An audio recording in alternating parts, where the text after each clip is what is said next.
बच्चों 1% कंपनी को बोलते ओपीसी। ये बहुत इम्पोर्टेंट कंपनी है बेटा, और ये कंपनी एक्ट 2013 में पहली बार आया है बेटा। पुराने कंपनी एक्ट में ये नहीं था। तो आज मैं आपको ये बहुत इम्पोर्टेंट टॉपिक डिस्कस कर रहा हूँ, जिसमें से एमसीक्यू आना ही है। सबसे पहले 1% कंपनी का डिफिनेशन दिया गया सेक्शन 6 सब सेक्शन 2। इस सेक्शन याद रखना 2-3 बार आ चुका है कि 1% कंपनी का डिफिनेशन किस सेक्शन में दिया गया, सेक्शन 6 सब सेक्शन 2 में। बच्चों इसके बारे में क्या बोला गया, it is a special kind of private limited company. Very importance, ये भी एमसीक्यू में आ चुका है बेटा।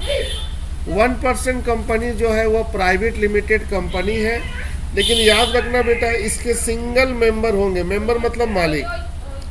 इनके जो ऑनर होंगे बेटा वो सिंगल होंगे, एक ही होंगे, एक से ज़्यादा नहीं होंगे। The word OPC must be mention in the brackets at the end of the name of the company. अगर कोई एपीसी कंपनी है ना बेटा, तो उसको नाम के आखिरी में एक वर्ड देना पड़ेगा, ओपीसी। ये वर्ड उसको देना ही पड़ेगा। यानी कि ओपीसी कंपनी का पहचान होगा क्या चीज, उसके नाम के आखिरी में ये वर्ड होगा ओपीसी। अब यहां से इसकी हिस्ट्री हम लोग चालू करते हैं। मेंबर और नॉमिनीज। बेटा मेमोरेंडम ऑफ एसोसिएशन जो contain the name of member and nominees. OPC company के जो मेंबर है, मेंबर मतलब जो मालिक है, और जो नॉमिनीज है, इसकी जानकारी आपको मिलेगी मेमोरेंडम ऑफ एसोसिएशन में।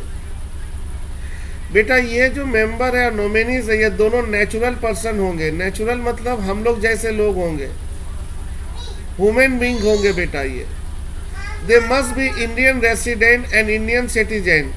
यहाँ बोल रहा ये दोनों लोग, चाहे वो नॉमिनीज हो चाहे वो मेंबर हो, उनको बेटा ये दोनों चीज़ होना होगा, इंडियन रेसिडेंट और इंडियन सिटीजन। इसके लिए बोला गया है लॉ में, कम से कम इंडिया में उनको रहना पड़ेगा 182 दिन। Very importance. यानी कि जो मेंबर है और जो नॉमिनीज है बेटा, वो नेचुरल पर्सन है बेटा, वो इंडियन रेसिडेंट होना चाहिए और इंडियन रेसिडेंट होना चाहिए। इसके लिए उनको भारत में कम से कम 182 दिन इंडिया में रहना होगा। The member of OPC can be nominee of other OPC. Very important, इसको ध्यान से समझने की कोशिश कीजिए। मेंबर मतलब बार बार बता दूं, प्रोमोटर, मालिक। ओपीसी कंपनी का जो मालिक है वो नॉमिनीज हो सकता है दूसरा ओपीसी कंपनी में। ये वाली लाइन इंपॉर्टेंट है बेटे। The member of OPC can be the nominee of other OPC. यानी कि अगर हम एपीसी कंपनी के मालिक है, ओपीसी कंपनी के मालिक है, तो हम दूसरे ओपीसी कंपनी का नॉमिनी हो सकते हैं, but he can not be the member of the two OPC. बात याद रखोगे बेटा। लेकिन बेटा ये दो ओपीसी का मेंबर नहीं हो सकता। थोड़ा बात को समझने की कोशिश करो। जैसे मान लो मेरा एक कंपनी है ओपीसी का, हम उसके मालिक हैं, और हम दूसरे ओपीसी कंपनी में मेरे नॉमिनीज के तौर पे हूँ। और अगर मान लो कि दूसरे कंपनी में मैं नॉमिनीज के तौर पे हूँ, वहाँ जो मेंबर है, जो मालिक है, अगर उसका डेथ हो जाए तो मैं वहाँ का मेंबर बन जाऊँगा। तो अब मैं मेंबर दो कंपनी का बन गया, एक अपना भी कंपनी का, एक दूसरे भी ओपीसी का। तो लॉ कहता है कि आप दो ओपीसी के मालिक नहीं बन सकते, आपको बनना होगा तो एक ही का बन सकते हैं।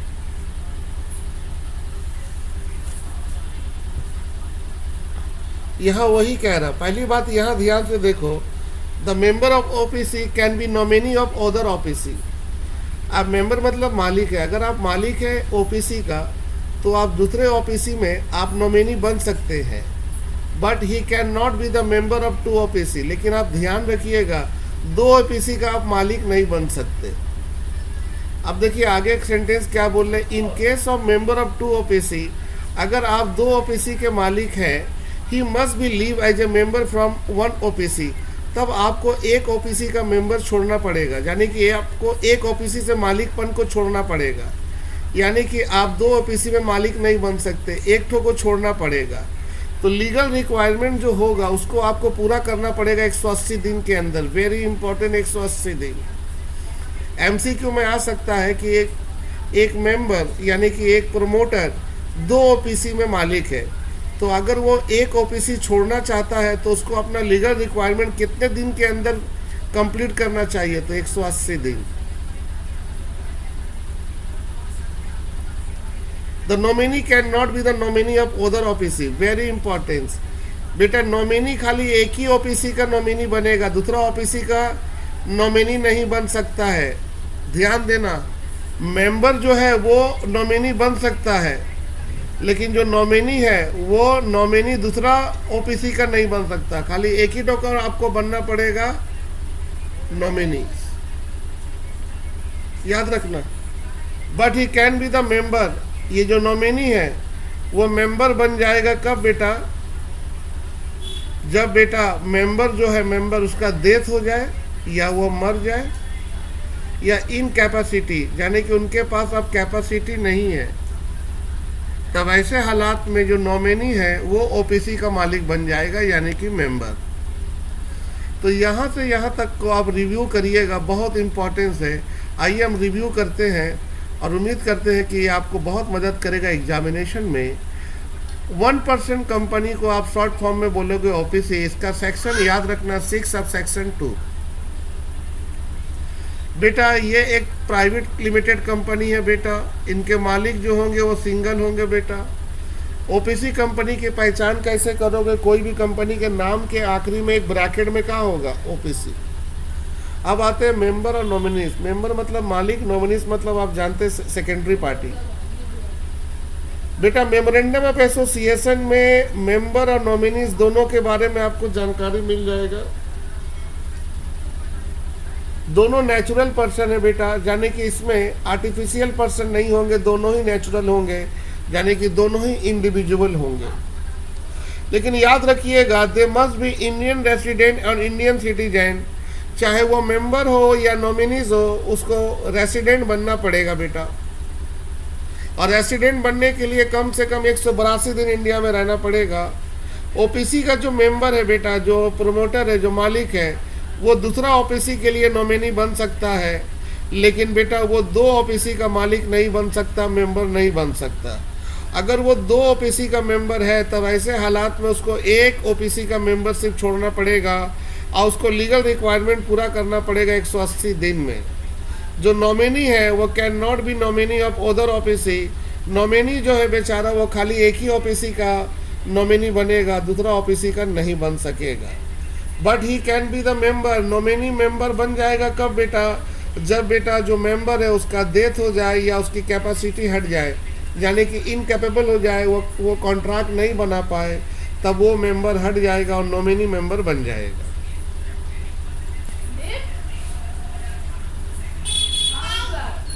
रिस्ट्रिक्शन, क्या क्या पाबंदी है बेटा? सबसे पहला पाबंदी कानून के मुताबिक बोला गया, OPC can not carry on non banking financial investment, यानी कि ओपीसी नॉन बैंकिंग काम नहीं कर सकता, इंक्लूडिंग इन्वेस्टमेंट इन सिक्योरिटीज और एनी बॉडी ऑफ कॉरपोरेट। यानी कि OPC non banking financial investment का काम नहीं कर सकता। नॉन बैंकिंग किसको कहते हैं बेटा? जैसे एचडीएफसी को हम लोग एलआईसी को बोलते हैं नॉन बैंकिंग। तो एचडीएफसी एलआईसी जो काम करता है वो काम ये नहीं कर सकता ओपीसी बेचारा नॉन बैंकिंग फाइनेंशियल इन्वेस्टमेंट का काम नहीं कर सकता है। वो इन्वेस्टमेंट नहीं कर सकता है शेयर में, सिक्योरिटीज मतलब शेयर और डिवेंचर में, एनी बॉडी कॉर्पोरेट किसी भी कंपनी में वो पैसा इन्वेस्ट नहीं कर सकता। OBC can not be converted into section 8। Section 8 में जितनी भी कंपनी है ओबीसी उसमें बदल नहीं सकता, यानी कि ओबीसी चाहे भी तो सेक्शन 8 में जितनी कंपनी है उसमें नहीं जा सकता। सेक्शन 8 में ज़्यादातर कंपनियां बेटा एनजीओ है, तो ओबीसी सेक्शन 8 में जितनी भी कंपनी है उसमें कन्वर्ट नहीं हो सकता, याद रखना।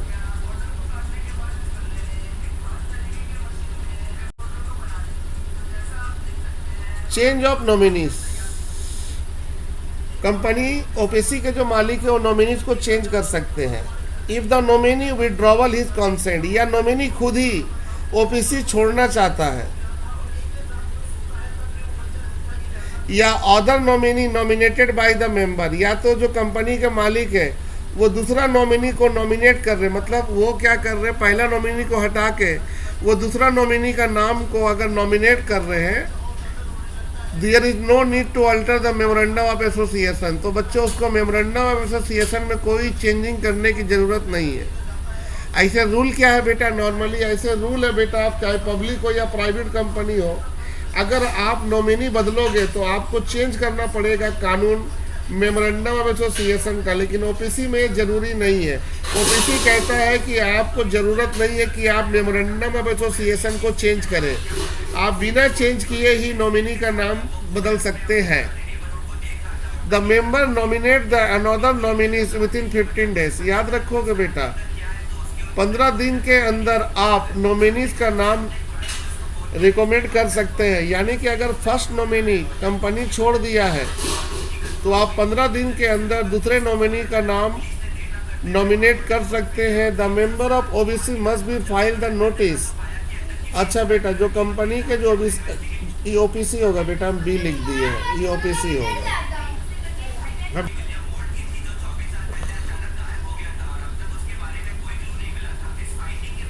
The member of OPC must be filed the notice of withdrawal the nominees, जो नॉमिनीज को हटा दिया गया या जो नॉमिनीज खुद हट गया बेटा, उसके बारे में नोटिस देना पड़ेगा। या चेंज ऑफ नॉमिनीज, अगर नॉमिनीज आप चेंज भी करना चाहते हैं तो उसकी नोटिस देना होगा 30 डेज के अंदर। तो बेटा एक है 15 दिन और एक है 30 डेज, यानी कि कोई नॉमिनीज अगर छोड़ दिया तो 15 दिन के अंदर आप एक नॉमिनी का नाम नॉमिनेट करिए, और बेटा 30 दिन के अंदर उस नॉमिनीज के बारे में फाइल करिए रजिस्ट्रार ऑफिस में, आपको जमा करना पड़ेगा 30 डेज के अंदर। Minimum paid up capital, OPC जो होती है उसके लिए minimum paid up capital 1 lakh रुपए डिसाइड किया गया, इंडियन रुपीस 1 लाख, और average annual turnover less than 2 crore, 2 crore से कम होना चाहिए।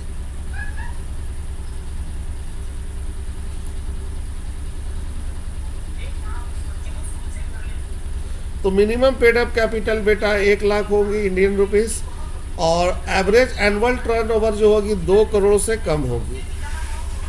अब आइए रूल देखें बदलने की, यानी कि बेटा ओपीसी कंपनी 2 कंपनियां बदल सकता है, प्राइवेट कंपनी और पब्लिक कंपनी, याद रखना, और किसी में नहीं। ओपीसी कंपनी 2 कंपनियां बदल सकता है, प्राइवेट कंपनी और पब्लिक कंपनी, और किसी कंपनी में नहीं बदल सकता। वॉलंटरली मतलब आपकी इच्छा, आप चाहे तो पब्लिक या प्राइवेट बन सकते हैं। देखिए बोल रहा only possible after expiry at least 2 year, कम से कम 2 साल गुजरना चाहिए from the date of incorporation of OPC. अगर ओपीसी कंपनी बना है तो कम से कम 2 साल खत्म होने के बाद तब आप चाहे तो प्राइवेट या पब्लिक कंपनी में बदल सकते हो। तो पब्लिक और प्राइवेट कंपनी में अगर आप बदलना चाहते हो, आपकी इच्छा है, तो वो इच्छा आपकी पूरी कब होगी? 2 साल कंप्लीट होने के बाद। कंपलसरी का मतलब आपकी इच्छा नहीं, कानून के हिसाब से आप ऑटोमेटिक या तो पब्लिक या तो प्राइवेट कंपनी बन जाएंगे। कब? जब आपकी शेयर कैपिटल 50 लाख से ज़्यादा हो जाए। बी अलर्ट, अगर 50 लाख से ज़्यादा हो जाए या आपका सेल जो है 3 साल के अंदर 2 करोड़ से ज़्यादा हो जाए, तब तो बेटा आप चाहो तब भी ओपीसी नहीं रहोगे, ऑटोमेटिक बन जाओ या तो प्राइवेट या तो पब्लिक कंपनी। तो आपको एक बात क्लियर हो गया है, एक है वॉलंटरली का मतलब हुआ बेटा कि कम से कम 2 साल तक रुकिए, 2 साल के बाद आप आराम से ओपीसी को पब्लिक से प्राइवेट कंपनी में बदल दीजिए। अब दूसरा नंबर कह रहा है कंपलसरी का मतलब है जहां आपकी इच्छा नहीं चलेगी, आपको बदलना ही पड़ेगा। कब बदलोगे? जब आप 50 लाख से आपकी कैपिटल 50 लाख से ज़्यादा हो जाए और आपका सेल जो है वो 3 साल के अंदर 2 करोड़ से ज़्यादा हो जाए, तब कानून के हिसाब से ओपीसी जो है वो अपना काम करना बंद कर देगा। ओपीसी वाला कंपनी खत्म हो जाएगा, उसके जगह बन जाएगा नया पब्लिक या private company. The process of compulsory conversion, बेटा जब ऐसा होगा तो आपको 6 महीना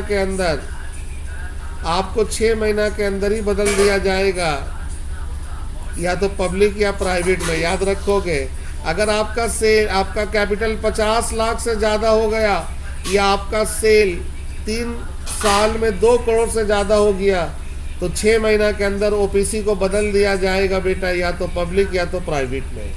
within 60 day give a notice to ROC, आपको 60 दिन के अंदर आरओसी के पास नोटिस देना होगा। रजिस्ट्रार ऑफ कंपनी के पास आपको नोटिस देना पड़ेगा। It has to cease to be OPC, जहां पर आप ओपीसी थे लेकिन अब आप बन जाओगे प्राइवेट या पब्लिक कंपनी। ये नोटिस आपको 60 दिन के अंदर देना होगा। तो बच्चों आप इसको रिकॉर्ड कर लेना।